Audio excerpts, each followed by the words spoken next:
the Empowerment Congress is strictly nonpartisan owing to its nonprofit status. So we don't advocate for one candidate or the other. Um, it is essentially our intent to make sure we maximize voter information. That is to say, we educate, we engage, and we empower. That is the Empowerment Congress motto. John Lewis was clear that the vote is the most powerful tool we have in our nonviolent toolbox. Pleased to have Pastor William D. Smart on the call with us. Um, in the tradition of Dr. King helming the Southern Christian Leadership Conference of Southern California, and the work that is being done to make sure that we are not unmindful of a decision that was made by the U.S. Supreme Court just last week that effectively turned back the clock on all that was accomplished pursuant to the blood, sweat, and tears of Selma, that Edmund Pettus Bridge was essentially blown up by this Supreme Court. More to be said about that as we move forward. Um, and so the question of the significance of this primary can't be stated strongly enough. I'm going to step aside with respect to any further remarks that I'll make at this moment. I want to take the opportunity to transition to our main speaker so that we can be uh, wise about the amount of time we have and maximize her opportunity to share with us.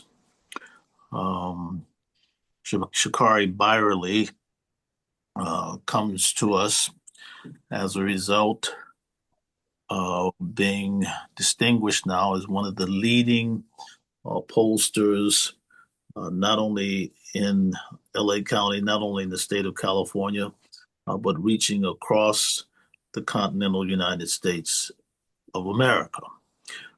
Dartmouth trained as an undergraduate all the way up to the PhD at the University of California, Los Angeles in political science. Spent some time in the state legislature as a Jessim Unruh Fellow and more. Worked in a number of polling entities, branded, and then she stepped forth and started her own firm with her life's partner, her husband, Rodrigo Byerly. So they make a powerful team, and they now have a team of just under 20 other people who are part of Eviterus. And we are as proud of what Eviterus does as we can possibly be.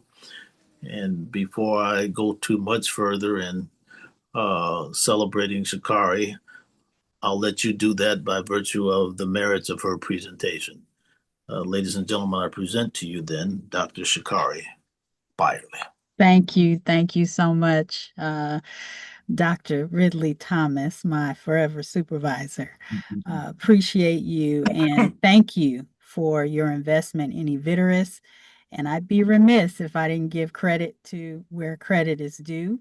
We have on the line Eviterus founder and CEO, Rodrigo Byerly, Yeah. who founded the company back in 2007 before I joined, and also our president, Raquel Beltran, who is with us at Eviterus, esteemed colleague, founder of UDW back in the day, world-class organizer and public servant across a range of domains. We're very thankful to have her at Eviterus. And at Eviterus, research is a team sport. So we have a number of researchers, as Dr. Ridley Thomas has shared, who have joined our team to help us do this important work.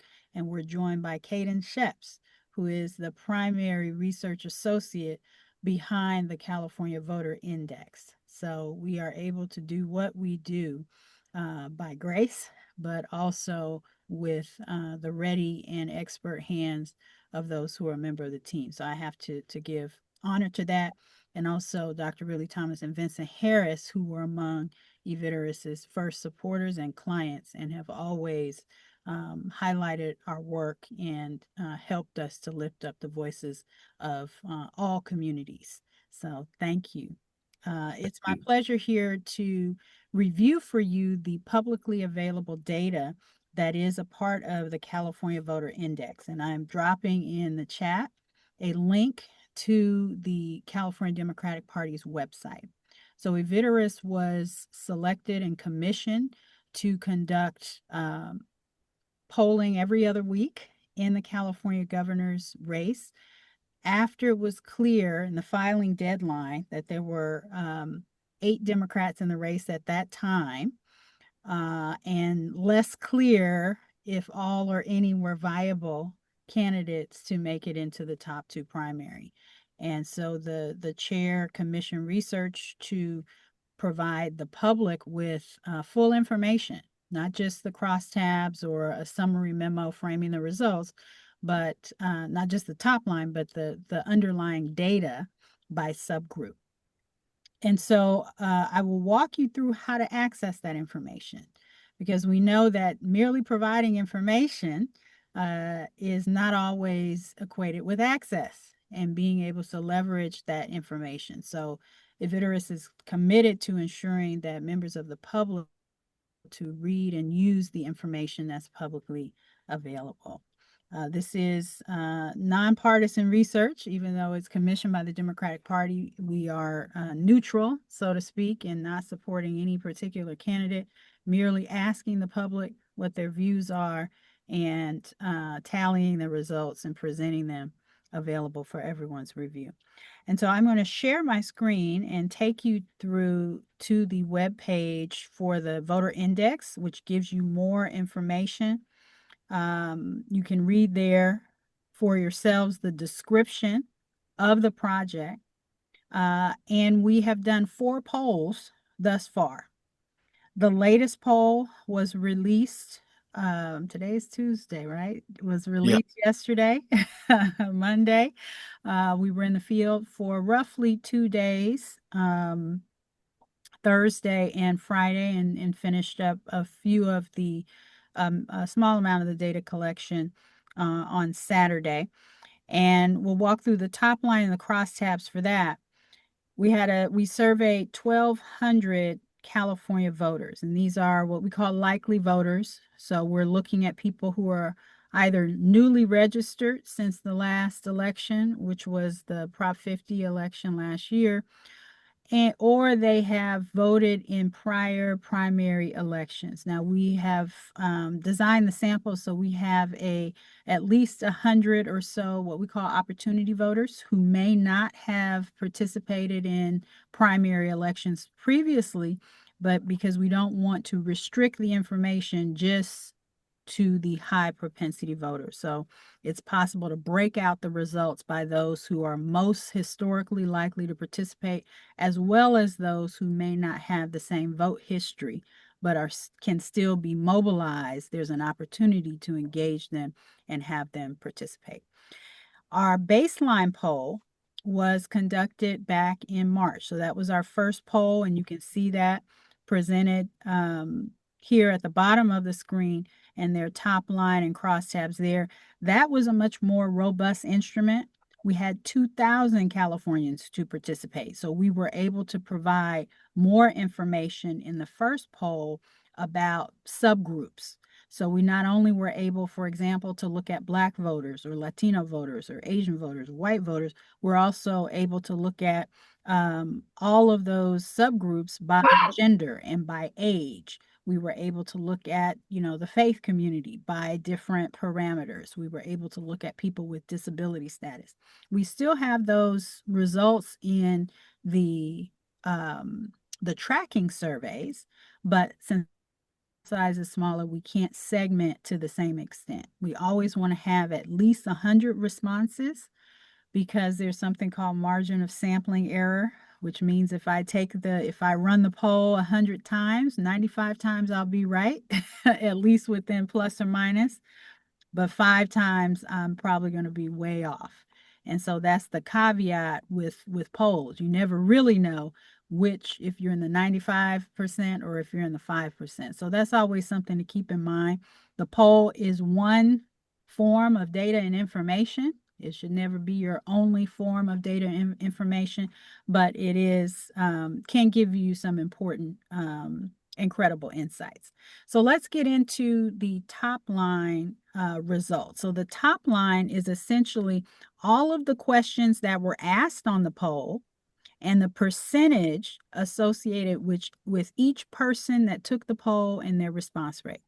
So the first thing we ask, for example, question 1, we let people know there's going to be an election.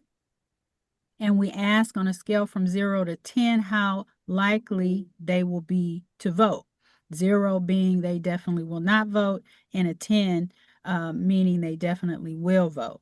And so you can see the results. The first column is the most recent poll, Tracker 3. The last column is the initial poll. And so we've had very high levels of engagement. Nearly 9 in 10 voters say that they are committed to voting, those that are participating in this poll. This is designed to be a likely voter poll. Not all of the polls that are being conducted are among likely voters or even verified voters. So that's something to keep in mind in terms of the data. I'm happy to talk more about the methodology, which we have some details of that at the top of the document. But let's get right into the key question of the hour, which is the results in the governor's race. So we ask people the question as simply as possible, presenting them with the information that they will receive on their ballot, which is to say the names, ballot labels, and partisan preferences of those who will be on the ballot. And these are the top candidates. There are more candidates than the ones listed here that will be on your ballot. So we present people with a bit of a preface. As you may know, there's a primary election for governor. Governor Newsom has reached his limit and will not be running for re-election. If the election was held today, for whom would you vote? And the names of these candidates are randomized. We do not tell voters at the onset that some have dropped out because we have no guarantee that they're going to know that when they walk into the voting booth or they fill out their ballot. And so we merely present the names of the top candidates as they will appear. What we see in this recent poll, the margin of sampling error is roughly about 3 points, plus or minus 2.83, but roughly 3 points. So when we look at these results, we say, okay, 18%, that could be 21 or it could be 15, right? Plus or minus 3, just by random sampling error. If I took the poll 100 times, 95% of the time, I'd get a number in that range. What this tells us is Hilton's numbers have not really changed. He's not above 3 points of where he started in March. So he was at 16%, went down to 14, went up 2 points to 16, went up 2 points to 18. So even after the announcement by the president giving an endorsement, we don't see any real change here outside of sampling error. We do, however, see a dramatic jump for the candidate that places second in this most recent poll, which is Javier Becerra. So he also is at 18%. Now, some of these numbers don't sum precisely because we do rounding. When we get to the crosstabs, you'll be able to see explicitly what I mean by that. They both have 18%. But there's a point difference here. So Hilton has 17% who say they will vote for him. When we follow up with the people that are undecided, 1% say, well, I'm undecided, but I'm leaning toward him. Becerra, 15%. say that they will vote for him initially. And when we press those who are undecided, 3% say that they will support him. So, we place Hilton first for the reason that his committed support is higher than Becerra's. Becerra started at 3% in the baseline. He went up 1 point, again, sampling error within the margin of sampling error in 2 weeks later. April 17th, after Swalwell dropped out of the race, you see a big spike, 13%, from 4 to 13%, so nearly 10 points. And then even more growth outside of the margin of error this most recent week, right? So another 5 points. Remember, our margin of error is 3. The second tier of candidates, if you will, includes Chad Bianco and Tom Steyer. Are both outside of the margin of error when you think about 18 and 14%. So that's 4 points below the top two candidates for Bianco and 6 points below for Steyer. The third tier includes Katie Porter at 8%, Matt Mahan at 7%. And then the next tier, you have Viragosa and Thurman. And notably, we have a few people who are still supporting Yee and also Swalwell. When I go back up, when we look at Bianco's numbers, again, very consistent from March to date. Likewise for Steyer, no real bump since the initial survey. He's, 2 points essentially. From March, he was at 10%. Now he's at 12%. There have, however, been some shifts within subgroups that are more notable. We can talk about that. Since we did not share with people, and one final thing as we go through, if we're looking at changes, forgive me here, no real changes for Steyer. Likewise, Porter. Differences are not really discernible. They're roughly within the margin of error. Some shifts for Mahan, 3% to 7%.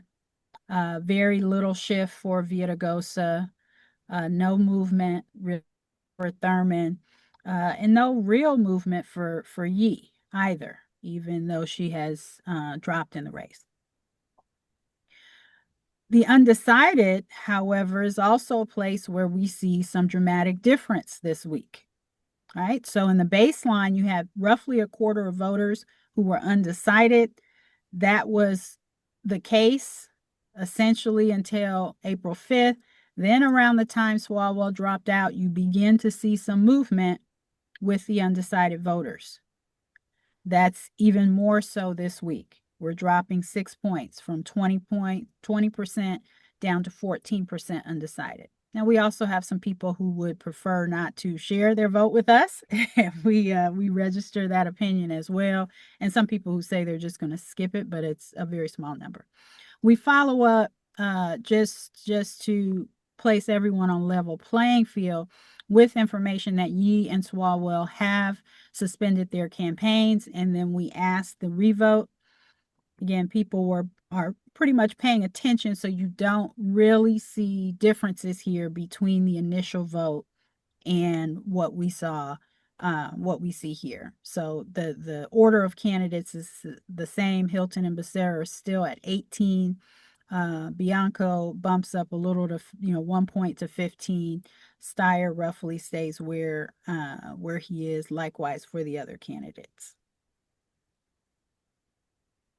Okay. And then we lose 1 point here in the follow up. In the undecided, it goes from 14 to 13. And then we have a range of demographic questions that tell you what the sample kind of looks like or what its orientation is. This becomes most interesting, I think, when we get to the crosstabs. And so the crosstabs is every question in the survey with columns for different subgroups. So this is the document that's often most challenging for people to understand.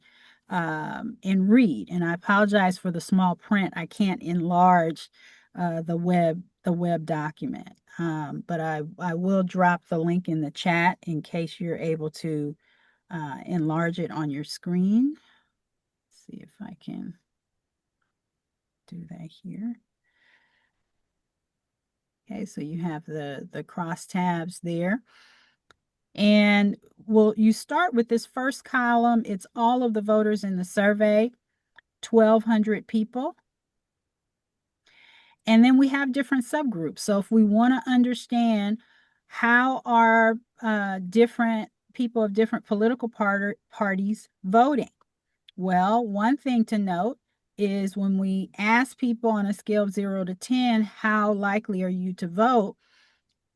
Very high percentages for Democrats and Republicans, 90 and 91%, say they'll definitely vote, but a 10-point drop off for MPP and minor party voters. So your American Independent, Libertarian, Green Party, Peace and Freedom fall into that same category with no party preference or NPP voters, which is typically the case. Well, then we can go down to the vote question, what we call the vote question, question 1, and we begin to see differences. So, for example, Tony Thurmond, 2% of Democrats are supporting him. There are 603 Democrats in this poll. 0% of Republicans are supporting him. There are 357 Republicans in the poll. 2% of no party preference voters are supporting him. There are 240 of them in the poll. All right. So who are the top vote getters among Democrats? It is very clearly Becerra. We scroll down. He's in this column here, row 72, column D. And we can see the percentages, 29%. If you go up top, it's not actually 29, it's 28.596, et cetera, et cetera. So that's why sometimes the numbers don't sum precisely, because they're not whole numbers. They're many decimals behind those numbers.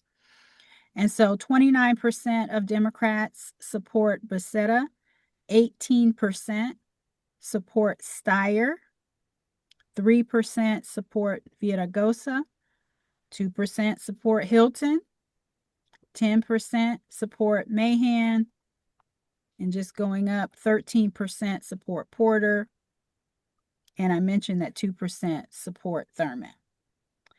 And then when you look at Republicans, the top vote getter is Hilton by 8 points. So 48% support Steve Hilton, 40% support Bianco.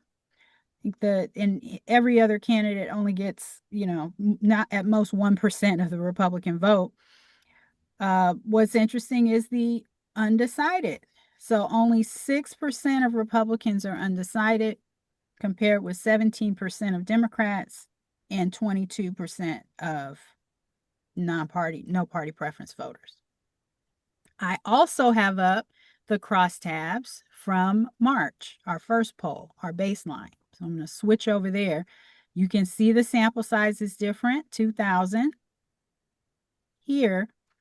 And if we just want to look at here in this, I happen to have up the race ethnicity crosstab. So again, it's a larger poll, so you can see the breakout for, Asian American women, Asian American men, Black non-Hispanic women, Black non-Hispanic men, Latinas and Latino men, non-Hispanic white women, non-Hispanic white men. And you can look at how the vote varies.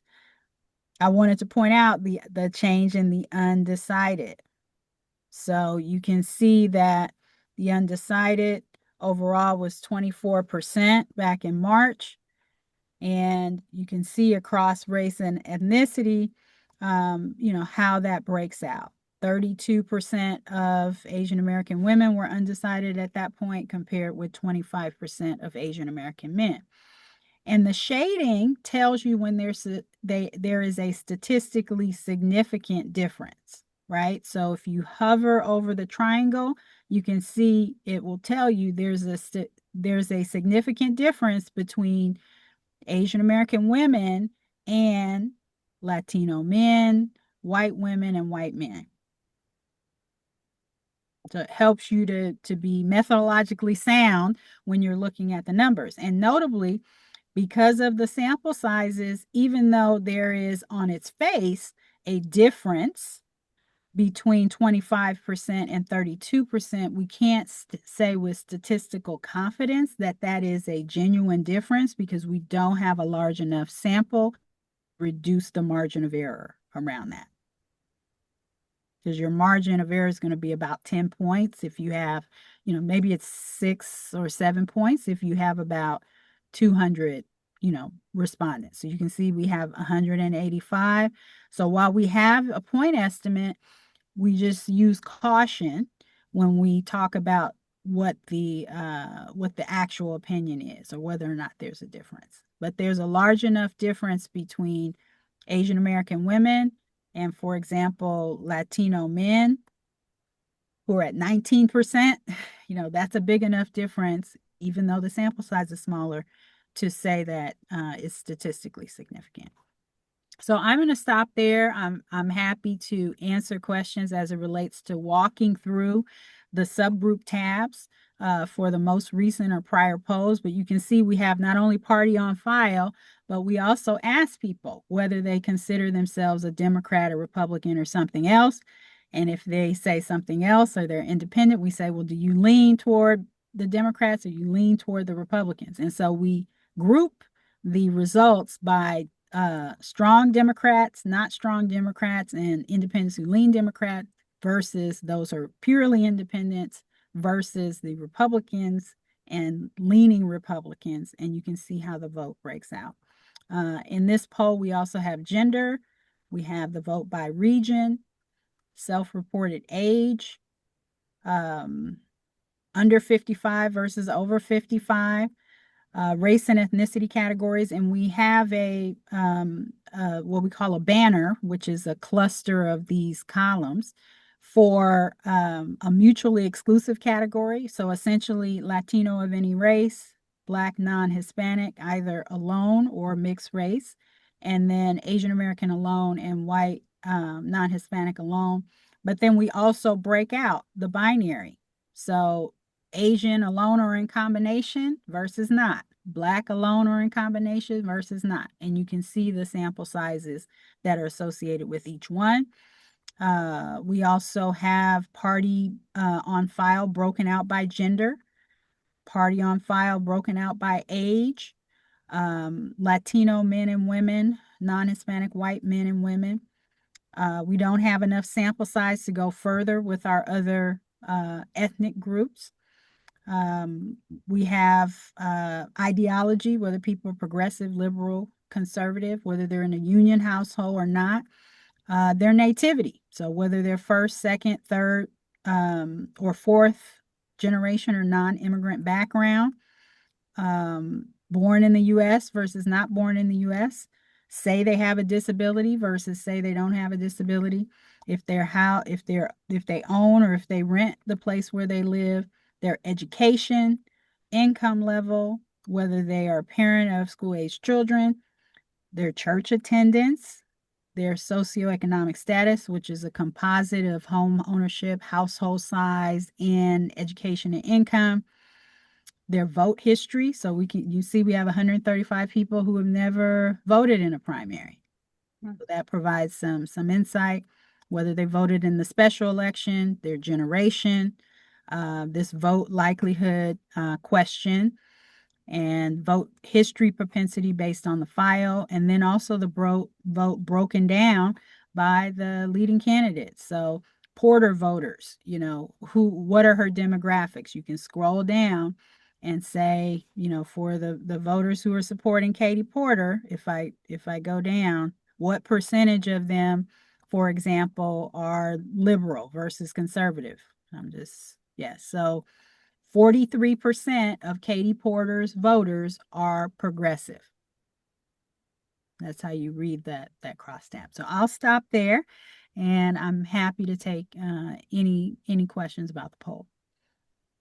Well, Dr. Byerly, I know based on the comments that I see in the chat as well as the texts that individuals who are on this Zoom have forwarded to me, that everyone is extraordinarily appreciative of this tutorial, not only on what the most recent survey says about what is happening in the election, but to dig deep into the crosstabs and understand how to read the underlying information that is part of a good poll.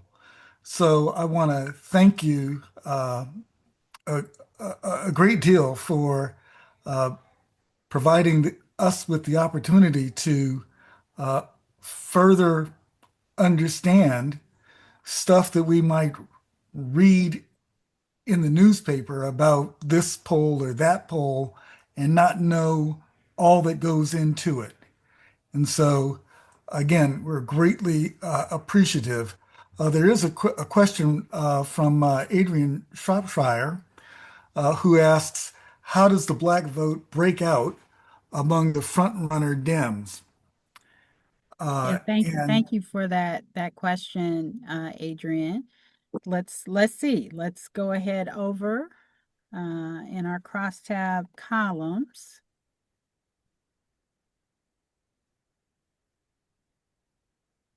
Scrolling here. And so if we look at all those who say they are Black, both alone and in combination, that's 143 voters. And I'm going to have to scroll up. So forgive me if or scroll down, I guess. So this is that initial vote. And I'm just going to take them in order that they appear. So 3%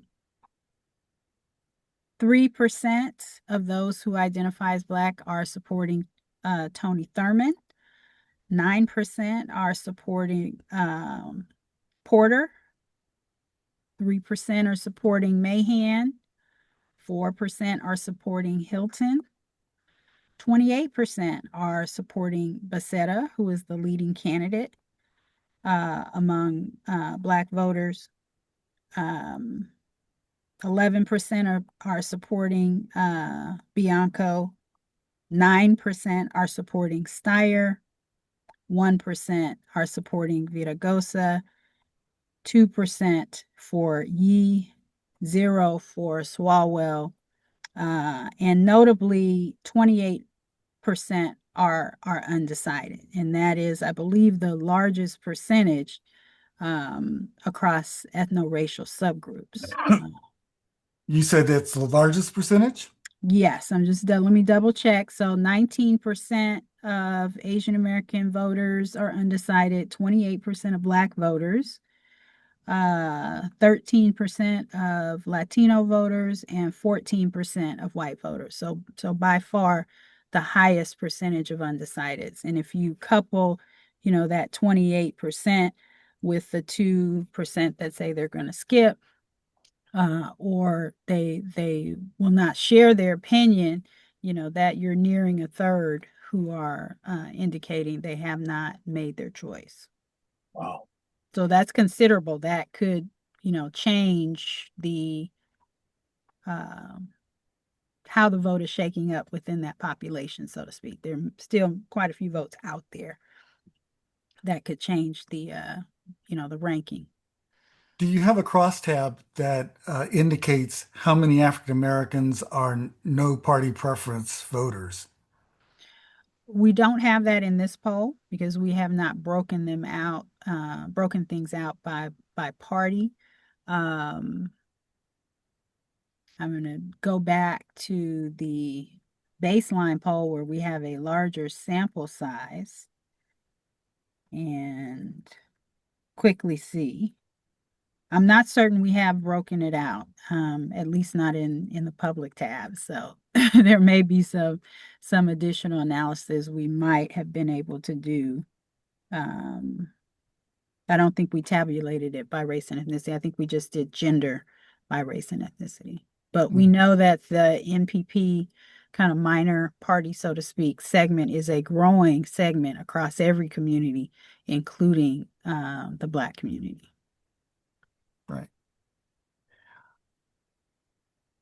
Does anyone have a question that they would like to pose to Dr. Byerly? And if so, let me ask you to use your virtual hand to signal your willingness to pose a question. I know MRT has a question. He's just trying to be cool. That's because I am cool.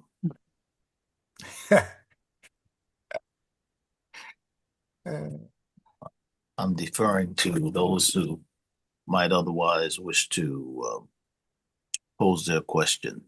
Want to quickly give indication of my affirmation of the presentation. Helpful. I find it very interesting when you drill down to the concentration of undecideds among African Americans in particular, which makes the case for voter engagement among this core group of voters, this particular electoral slice.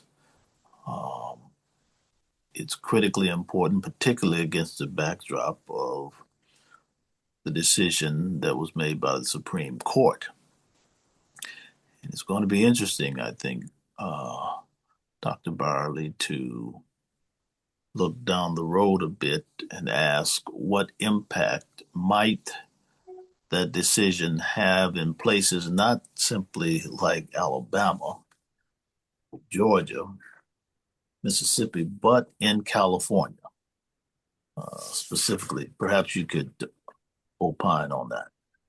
Yeah, thank you for lifting that up. What we know from proposition, our experience with Proposition 50, Yes.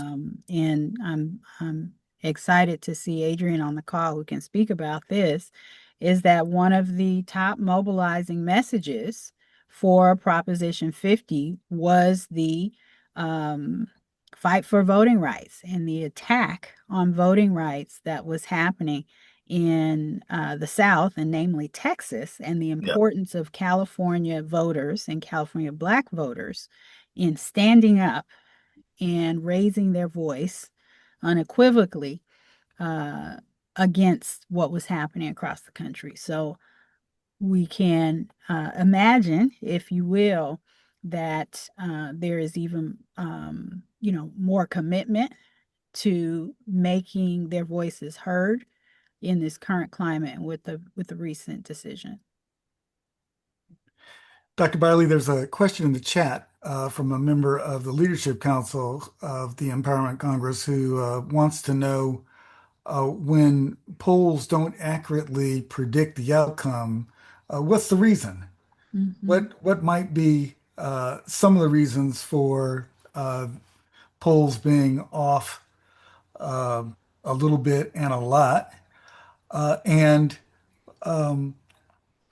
could you say something about the Bradley effect as you respond to that question, Yeah, particularly well, since we may see it with regard to Becerra? yeah, thank you for that. Well, there's one important caveat to make, which is polls are not a crystal ball.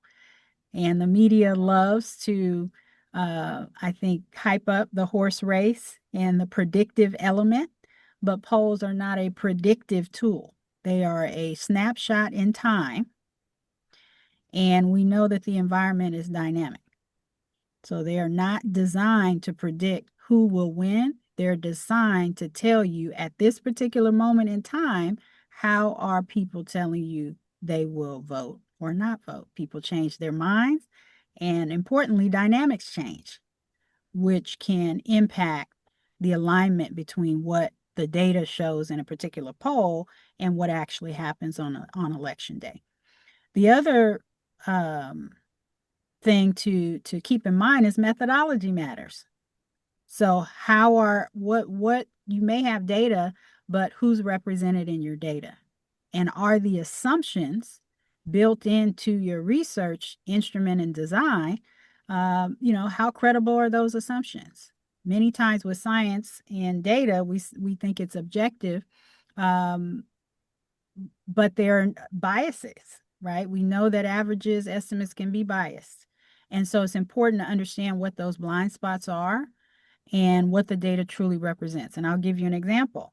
There was another poll that came out recently, all online panel. The respondents were recruited from a panel, and we don't necessarily know how they got into that panel. Hmm. And so the poll that I just presented is a very different methodology. A poll is only going, if you're using the poll to try to understand kind of what may happen on election day or how people are feeling, it's important to ask those people who you think are likely to vote or could potentially vote, and to be very intentional about defining that. So we pull, for example, from the official voter rolls through PDI, people who are registered to vote. We know that they are registered. We know that they are on the file. Now there are people who, kind of register same day registration. We aren't capturing those, but we are honest and upfront and transparent that those people are not included. And so on election day, if they vote, our poll would not have captured that sentiment. So it's important to understand that. The Bradley effect. There is more than one form of survey error. Sampling error, the plus or minus 3 points, plus or minus 4 points, that's only one form of error. People cannot tell you the truth, which is for folks who don't know, the polls had Mayor Tom Bradley winning in the California governor's election, and that did not accurately reflect the outcome. And the research suggests or showed that people were saying that they were supporting him, but when they went into the ballot box behind, they did not check the box for Bradley. And so the effect is, particularly for candidates of color, there's some socially acceptable response bias involved, where people, if you're talking to them on the phone, we used to do all of this on the phone, you're more likely to say, oh, yes, I will support that candidate, as opposed to when you go in your voting booth and no one can see what you're doing. Now, I can't speak beyond the data about whether or not those who say they are going to support Becerra will actually check the box. That's a different question, I think, for a different call after this project has concluded. Right. So I won't speak on that, but I think polls are also part of the calculus. Is what's your turnout model? Who are you polling, and who you think is going to vote? We know that polls capture what we call super voters, that 80 or 90% who are definitely going to turn out.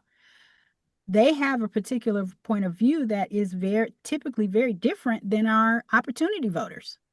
So if you have more opportunity voters, your election results are going to look more like what's in the crosstabs for the MPP voter than they are the top line, which is driving your average, right? Right. So there are several more questions in the chat.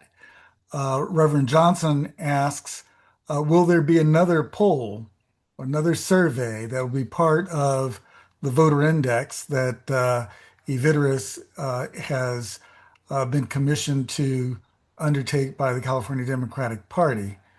And if so, when might those results be made available publicly? And my question is, how much does something like this cost? uh, the first question is the easiest one. That we are planning for every 2 weeks. So May 18th, I believe it's the day, is that Monday after next, Yeah. when we will release the next poll. So we will typically go into the field on a Thursday. If you get an email or a text message or a phone call, please pick it up. we want we want people to make it into the poll, and we work really hard to make sure that Black voters, and particularly AAPI voters, which have a lower percentage in the electorate, actually were able to reach our target in size of at least 100 responses in those communities. And it is not easy, and it's often more expensive to do so. So I think that speaks to your, your latter question. I don't have the numbers on me on the current, poll, but It's an appropriate question, Shakari. You don't have to entertain it.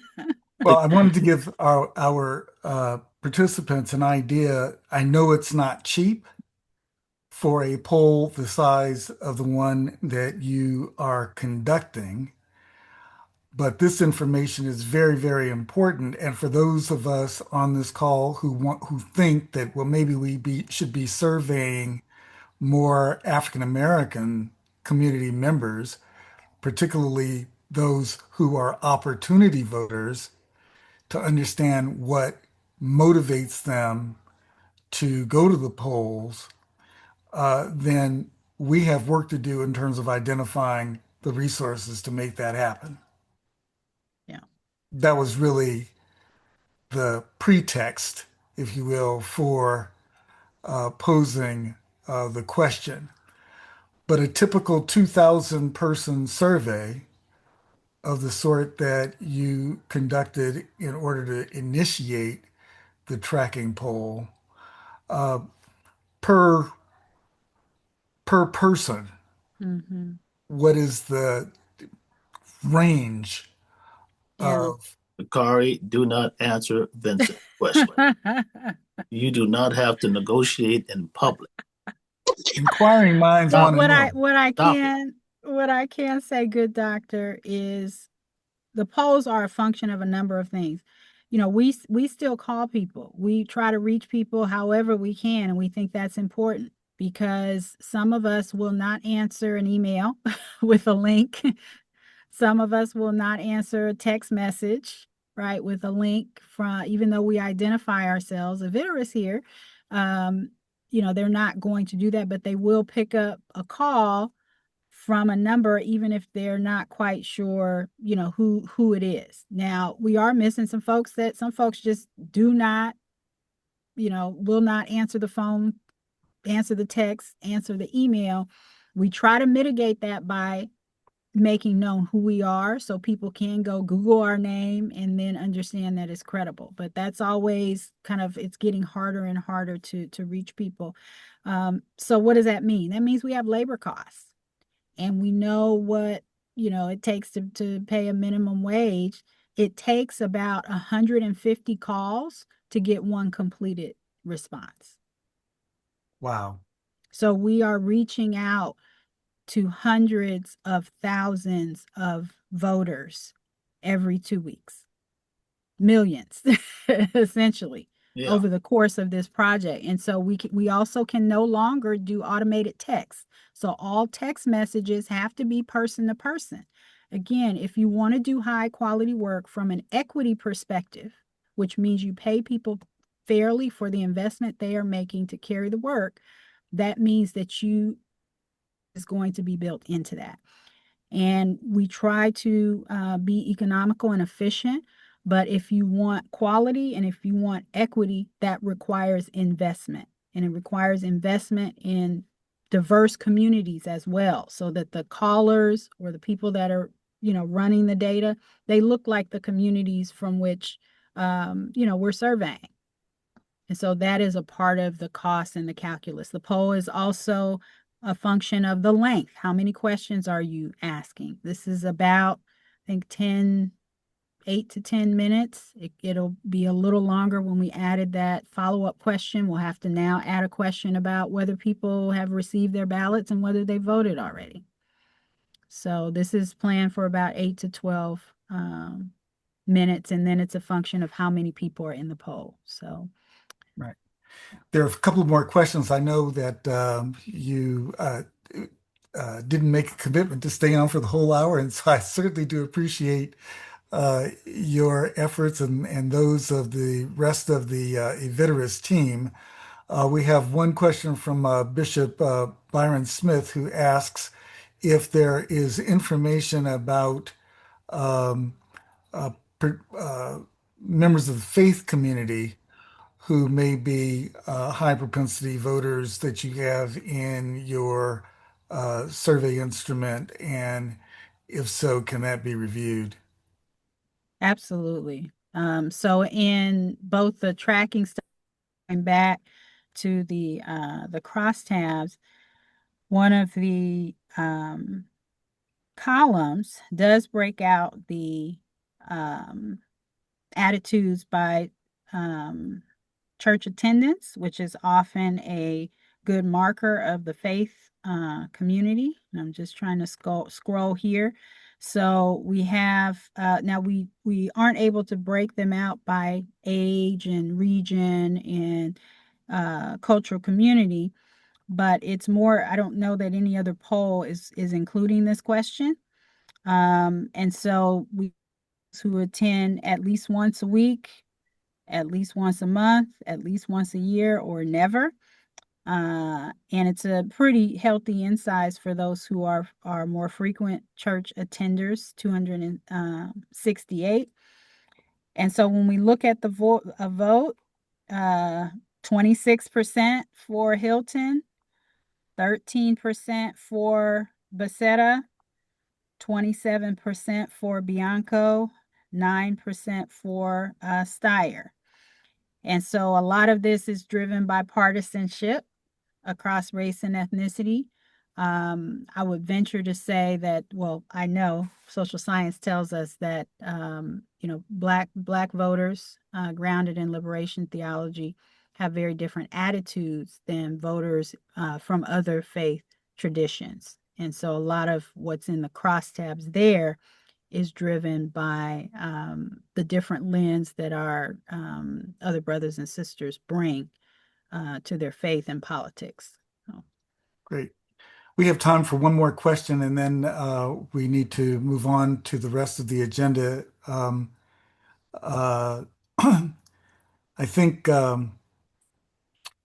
before I pose the question, I want to remind everyone that our next Government Reform and Accountability Working Group meeting is on Tuesday, May the 19th.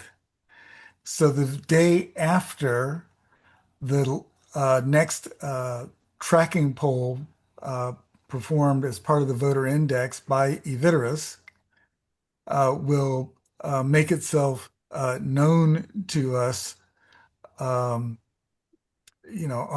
on May 19th. So you should anticipate that we will try to highlight developments during that Government Reform and Accountability Working Group meeting. It's doubtful that we will be able to have Shakari or other members of the Aviterus team join us for that meeting. However, I did want to take this opportunity to publicly invite you if you so wish. it's my anniversary. So Oh, so we have check this out. These 21 guys, years. this is wonderful. They got married on Malcolm X's birthday. All right. All right, Vincent. All Yeah, right. Sorry. So, um, so that question I wanted to. he's he's headed down that rabbit hole. Y'all better hold him back. Let me just say with respect to the meeting 2 weeks from the night, we're going to be focusing on Measure ER. I want to seize this opportunity to invite everybody on the call to come back and invite someone else to join. This is critically important in terms of health services in the county of Los Angeles. That is to say, health campuses are at risk. Public health clinics have already begun to close. The federally qualified health centers are at risk, um, and more. You need to know about it. You need to learn about it. You need to go tell it on the mountain, over the hill, and everywhere. What is at stake here? Now, I believe, Dr. Byerly, you are doing some work on that as well. Some insights to the extent that is permissible would be appreciated. One last question or comment, pardon me, is this.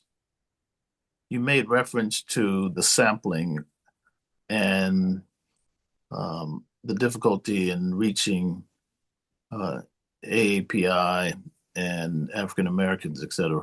Can you quickly give a profile of, ethnic profile of voters in um, the state of California, and if you want to drill down to the county of Los Angeles, so that those of us who are on the call have an understanding of where white voters are, where Latino voters are, where African American voters are, et cetera, et cetera. I think some granularity in that regard would be very, very enlightening. Thank you for that question. So, one of the challenges is the size of the percentage of the population of voters who are Black or self-identified African American, and we don't have a list. Okay. Right? We don't have a surname. Last name is not always a good indicator.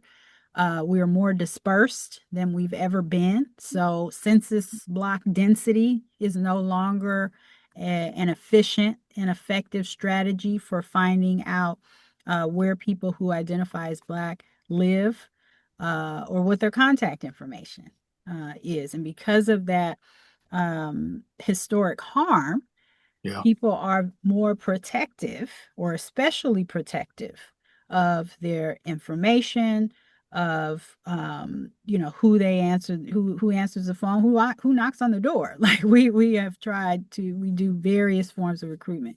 And so Black voters are roughly between 4 and 6%, depending on the jurisdiction of the electorate. We know that this is a likely electorate. Asian American voters about 10%. Latinos are about between 23 and 25%. And the balance are white or folks from other ethnic backgrounds. And so when you talk about, if you have a I sample want you to run size of that again. All right.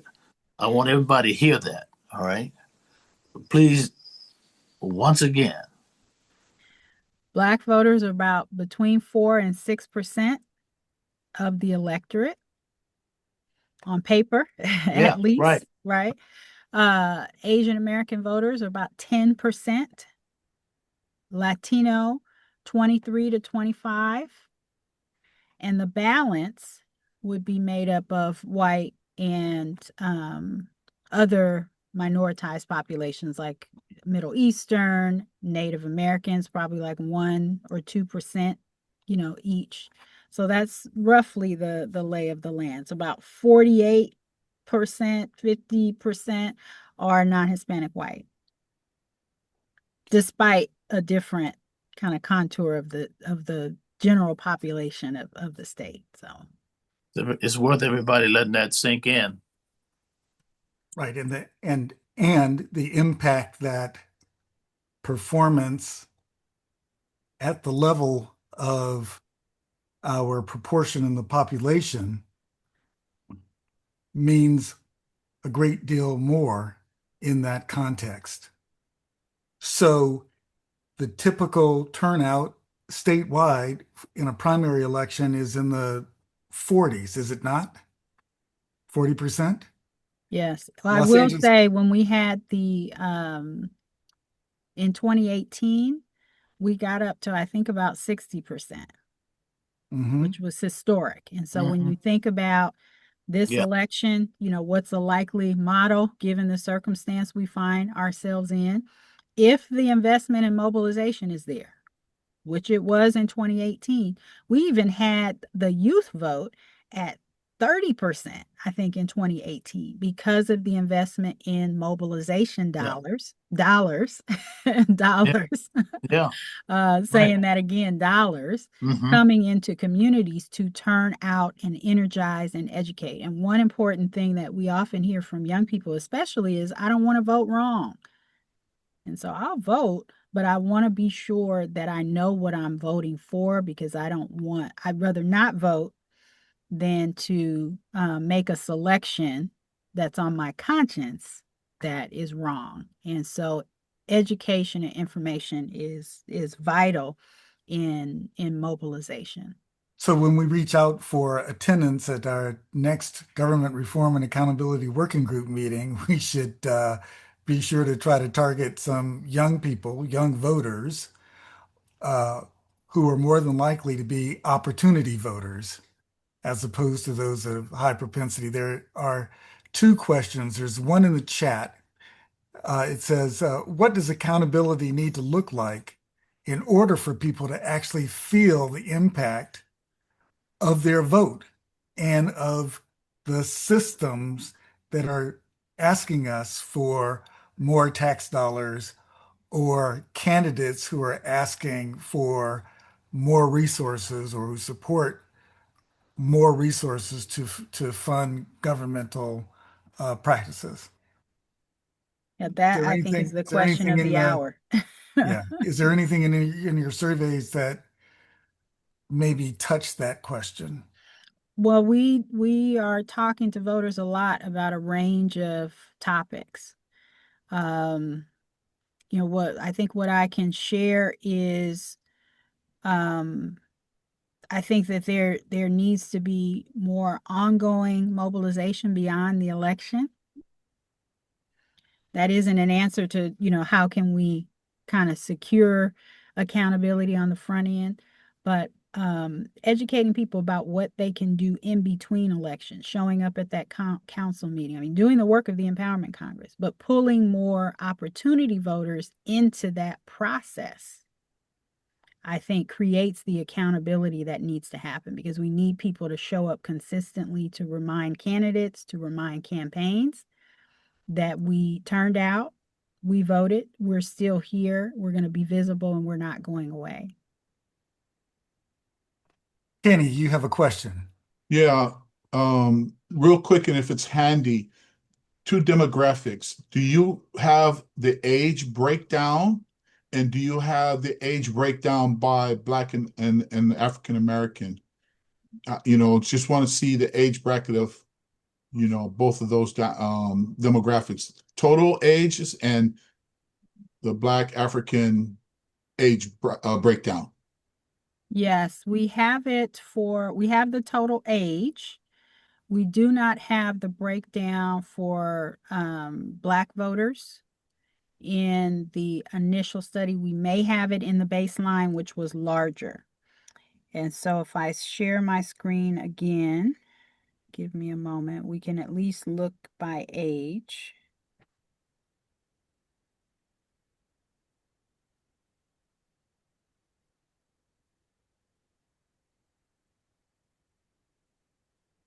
Okay, so if we're going across the top here, so the first thing we can look at is 18 to 29, 30 to 39, 40 to 49, 50 to 64, and 65 plus.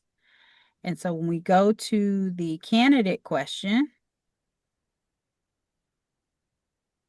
where do we see our differences? So we see a notable difference for Porter, at least between our 50 to 64 and our 65 plus. She's getting 10% of the vote for 65 plus, and 4% among those that are more middle aged.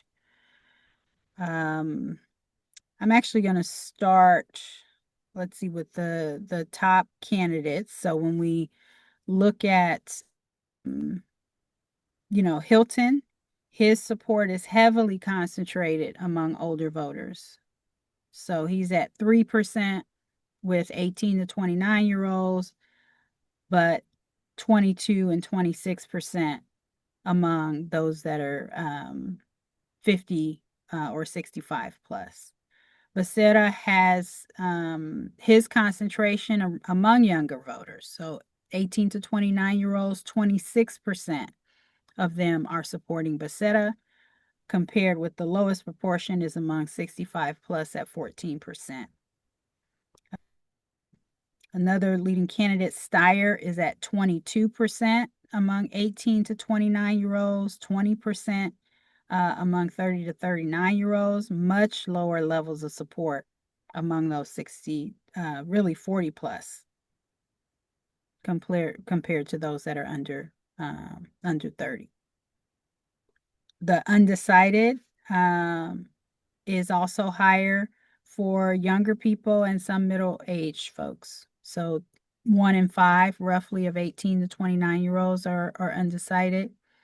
And then likewise for those who are middle-aged. And we often see that for our 40 to 49-year-olds. And if you think about where they are in the life cycle, these are folks that may have, teenagers or, multi-generational households. And so they often, are managing and juggling a lot. And that's why they will have difference in attitudes and also vote propensities. You can also see the vote by under 35 versus over 35. And then we have the generational breakouts, which are slightly different than the breakout that starts with 18 to 25-year-olds. So that column is over in the end here, I believe. Okay, so it's columns DU to DX if you want to look at the vote by Gen Z, Gen X, and Boomers. Mm-hmm. And you don't have the racial breakdown, the black age breakdown, right? No, we don't. We may have it in the baseline vote, the baseline survey from March 4th, but we don't have it in this one. Thank you. Thank you. Dr. Byerly, there's one question in the chat about the unhoused. Can you? It's challenging to reach those who are, there are some that are represented, and we likely do not have at least 100 responses, which is why you don't see it represented in the cross tabulation. But we do ask the question, and I just closed my top line. Actually, no, I have it up. So I'm just going to pull the number of people who tell us that they do not have stable housing, because we do ask it. See if I can do a search here.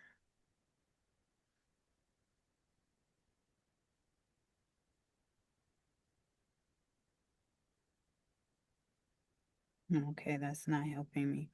Let me, while I go to it, let me just say that, we reach out to people in a variety of ways. And the importance of still making telephone calls is that people who do not have a smartphone, even if they are unhoused, they may have a telephone where we can call them. And they may have a prepaid cell phone or a cell number that they listed when they registered. They may also have a smartphone and be able to get an email from us. So reaching out via multiple modes is often a way that we ensure that people that may have less stability in their lives are able to participate. Our research among those who are unhoused, which we've done a considerable amount of research to try to address homelessness, particularly our Listening to Black Californians project, and also our Listening to Californians with Complex Needs project. We actually talk to people who are unhoused, and there are folks that have cell phones. They get support in order to be connected to services through their phones. And so I'll pull up the number to represent how many are in this study, but that is something that we're very attentive to. We know that this is a portion of what we call coverage. How much coverage do you have over the broad population? That's one of the things where polls may fall short. When we do our work research among the unhoused, we're often going to them. So for our Listening to Californians with Complex Needs research, we actually went out with the USC Street Medicine team to conduct our research face to face. We go where people are, as opposed to trying to outreach and pull them in in a mode that's convenient for us. But again, that cost, that's investment is required in order to add the layer of rigor that's really necessary to uplift voices in a meaningful way. All right. Are there any final questions or, for that matter, comments that Dr. Byerly, you and the rest of the Avitters team might want to make at this time? No, I think thank you very much for having an interest in this work. We're very excited and feel blessed to be able to do it. And I always say, without you, there is no Evitterus. Mhm. So we really appreciate and want to honor the partnerships that we have with our civically engaged organizations like the Empowerment Congress. I did find the number for those who um, say that they don't have stable housing. It's about 1% of the sample. Um, and we have 9% who's living with friends or family. So that could be, multi-generational households, or it could be because they do not have other forms of stable housing. So Thank All you. right. Well, thank you again very much for joining us. And Big shout out to Evitterist for this we excellent. definitely look forward to seeing you again sometime if we can impose on you and maybe even your better half. absolutely. Well, I love to be among, I call my people because you all know from whence I come. And so I'm a part of the family and Yeah. appreciate always being welcomed home. And we'll make it when called upon as long as it's not my anniversary. Ah, that. All right. Well, congratulations. Thank you. Thank you. Have a great night, everyone. Thank you. All good. All right. Thank you. It would be appropriate for us at this time, since we've been talking a little bit about voting and its importance, um, for us to hear for a moment from Pastor William D. Smart Jr., the executive director and president of the California Southern Christian Leadership Conference of Southern California. Pastor Smart, could you tell us a little bit about SCLC's reaction to the Supreme Court decision?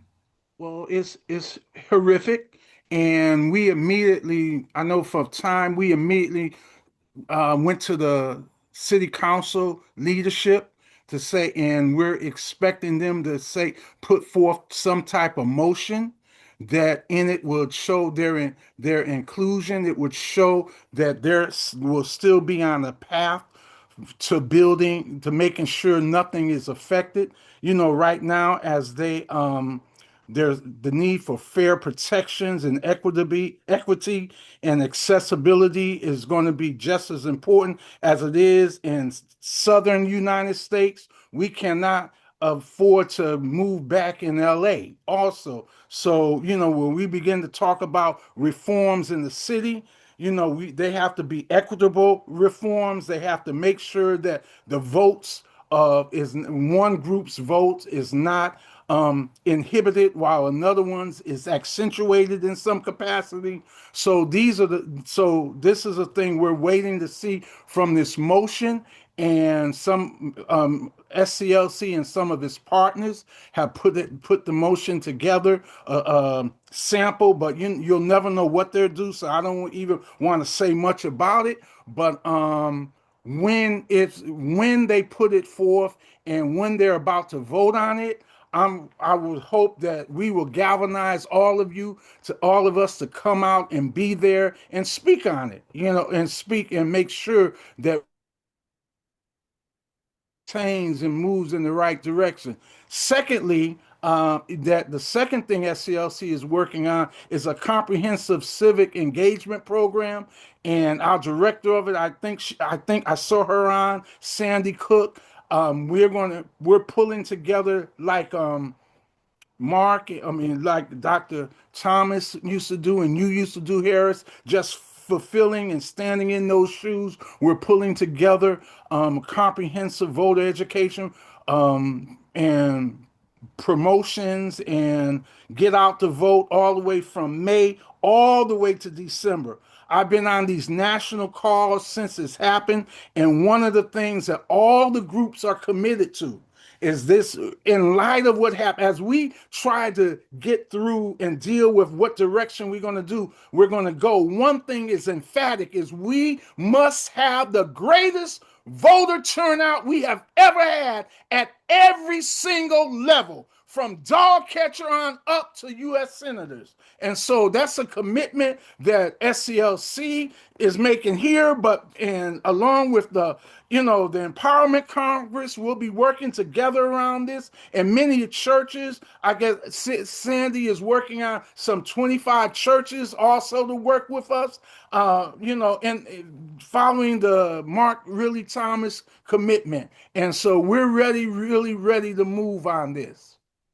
So that's Thank, where we are right now. And I'm giving a shout out to, of course, Dr. Thomas and you. And I see Norman Johnson, one of our leaders there, and Bishop Byron. And then I see Harry and Mary, my comrades in the suit.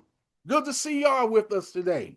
And we will fight like we fought then. We will fight to make sure every vote counts, and nobody in this city, this county, Southern California, loses their right to vote. that's right. That's right. Well, good. Amen. We appreciate that. Are you happy now, Vincent? I am. I'm Okay. very happy. I mean, you know, the point is that this decision that was made last week doesn't just have implications for voters in the South. That's right. It has implications for how we do redistricting in California Exactly. and in Los Angeles. Exactly. So our representation is on the line, and our ability to cast a vote that can influence public policy is on the line. And that's why And we that's need why it. to mobilize Mhm. local government so that they know we're watching and can communicate to their counterparts at other levels of government and nationally that the impact is not just confined to the states of the old Confederate South. Right. And I'm like I said, we're waiting to hear back from the leadership of when we thought it was going to be today or tomorrow when they're going to put that motion forward. And some of the things you just said are in that in our sample, but they can go whichever direction they want on it. But like I said, all around the country, and I'm sure many in on this phone on this in this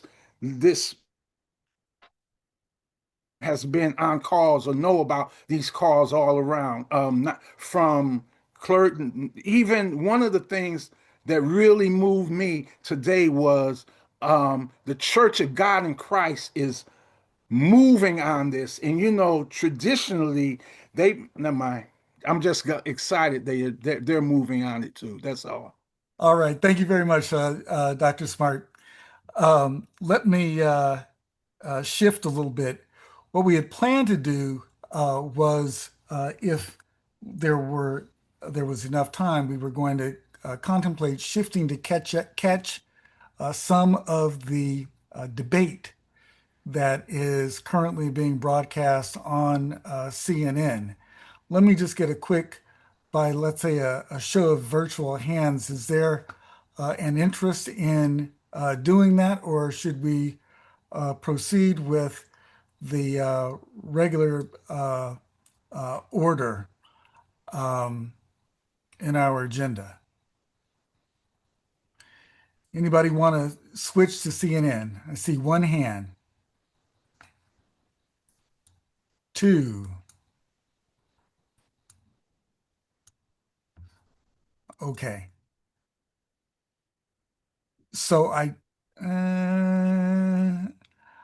what do you think, MRT? Think the majority rules. That's what I think. It seems like most people are essentially communicating that they want to proceed, and those All right. who do not can bounce back, or if we want to live stream, we can do that as well. I just want to make sure that people put June 20th on their calendars. June 20th, we will have a Juneteenth celebration of consequence. All of you will be invited. And in that regard, you will hear much of what we are talking about tonight express itself in a new initiative. In a new initiative. Stay tuned. All right. June 20th. So, Courtney, if you would mind putting the agenda up on the screen.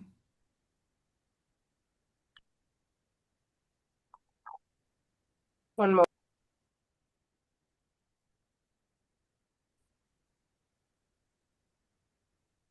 Vincent, we've been going for about an hour already.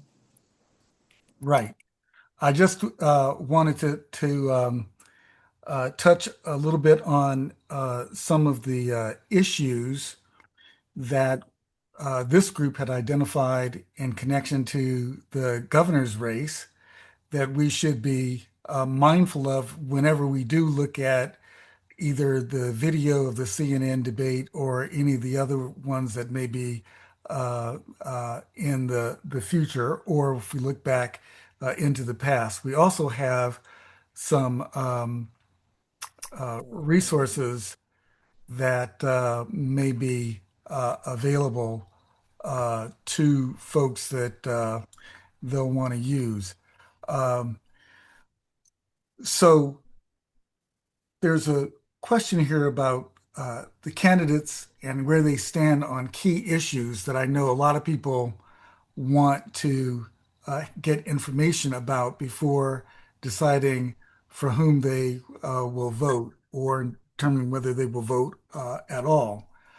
Uh, One of the things that we did at our last meeting was demonstrate how artificial intelligence, particularly the artificial intelligence that's available to us for free, can be utilized to at least get the contours of what appears to be a candidate's position.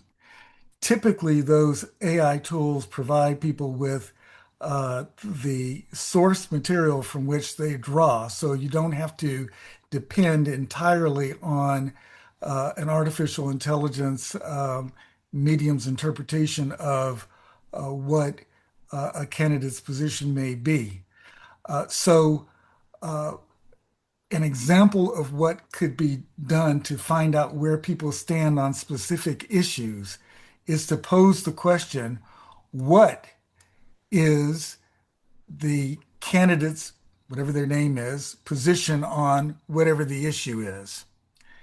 And so by doing that, I'm sure you will find way more information about that candidate's position than you even thought about. But at the same time, it will contribute to your own education about what some of the issues are that are underneath questions like affordability or taxes or housing or homelessness or climate, etc. The first 10 questions that I have on the screen that are identified as key issues are the questions that appear in the Cal Matters election guide.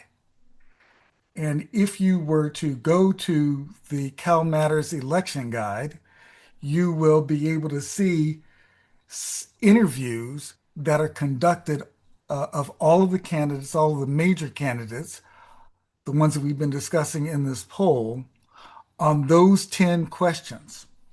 So you can see their responses on video to what how they feel about issues associated with affordability or issues associated with climate change or issues associated with healthcare, even artificial intelligence.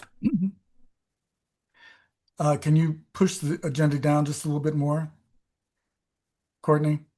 In addition, CBS News has also conducted a variety of interviews with candidates on many of these same topics. Some of the issues that they don't cover, however, may be issues of importance to the African American community. And so, what I recommend that you do, for example, is ask the question, what is Tom Steyer's position? And I'm just using him as an example on reparations. Or what is Chad Bianco's position on the Calais decision? Or how will candidates advance or support voting rights? Those are questions that we all may have that we won't typically see in the mainstream coverage of candidates' positions.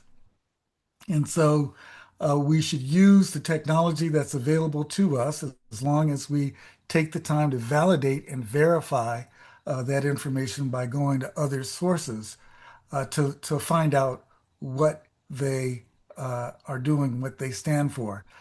On this agenda, at the bottom, you'll see that we took a survey of Zoom participants back in December, on December the 2nd, and they identified these 10 issues, uh, or identified the three ones that are highlighted in yellow as being the top positions of government reform and accountability working group participants back on December the 2nd. Folks wanted to know where the candidates fell on the questions of homelessness, housing insecurity, and affordability, what their stand was on healthcare coverage and how they would advance access and address disparities in healthcare. And then finally, where do they stand on the issue of voting rights, ballot access, and election administration? Those were the top issues by category, broadly speaking, that GROG participants, Empowerment Congress participants in these meetings were concerned about back in December. And so if you use that as a guide, then those may be the kinds of questions that you would pose to artificial intelligence. I will also mention that on Thursday, May the 14th, the housing and the homelessness working group is going to have its own version of election ready, focused on housing, affordability, insecurity, and homelessness. Rhea, if you are available, do you want to say a little bit about that? Absolutely, Mr. Harris. I'm always happy to talk about the homelessness working group. Thank you so much for mentioning that and for your support. We would like to continue the great work of the Government Reform and Accountability Working Group at our next meeting, which is on Thursday, May 14th. Please excuse my voice. I'm recovering from a cough.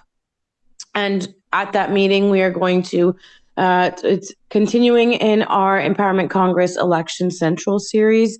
And we would like to, again, address how many of the candidates and measures on the ballot how homelessness will be impacted and what potential measures and candidates' positions are regarding serving our unhoused Californians and unhoused Angelenos.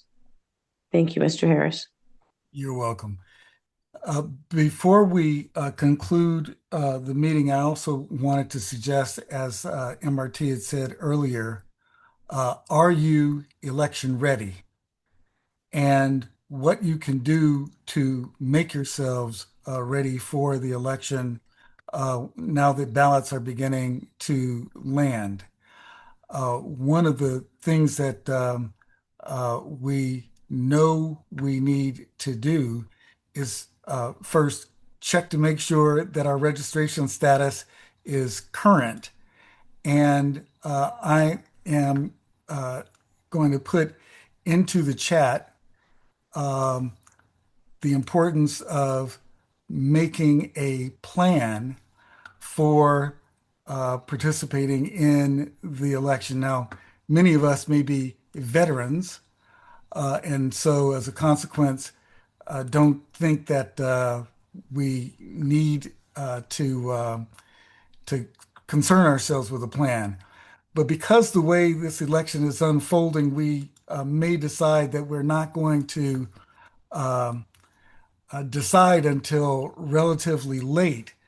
It's important that we've given some thought to just how late we're prepared to wait and how best to discharge our uh, citizenship obligation in the last week or so of the election. Does that make sense? We want to know, for example, we should find out in advance where are our um, ballot drop boxes or our polling station. Um, and we shouldn't, so we need to look at the information and make a plan.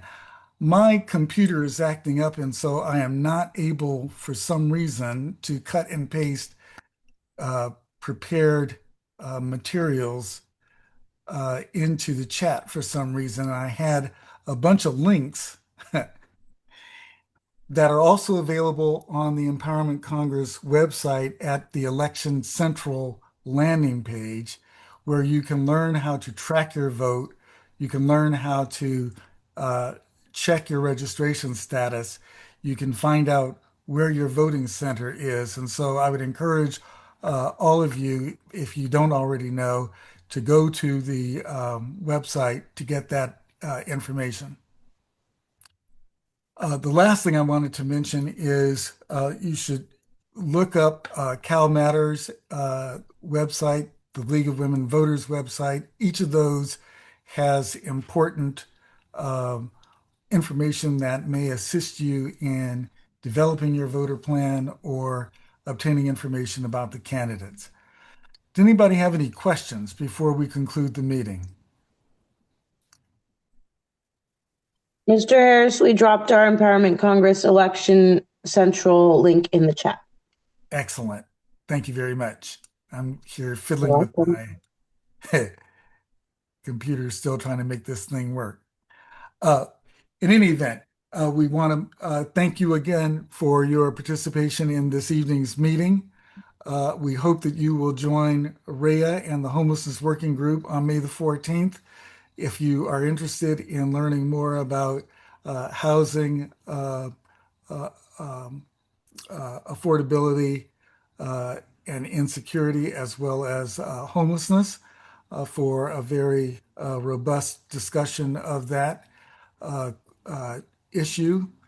And then join us again on Tuesday, May the 19th, for the conversation about local ballot measures that in Los Angeles County, but particularly Measure ER, the proposed half-cent sales tax increase in order to fund health services. With that, MRT, Bishop, you want to give the benediction? I want to thank you, Mr. Harris, for your leadership. And we trust that everyone has had an hour and some change of time well worth um, our commitment to increasing civic engagement, raising the civic IQ in our communities and beyond. This is important work, and we just need to stick with it. So again, Vincent, we thank you for your leadership. All right. With that, thank you all, and we'll see you the next time. Thank you.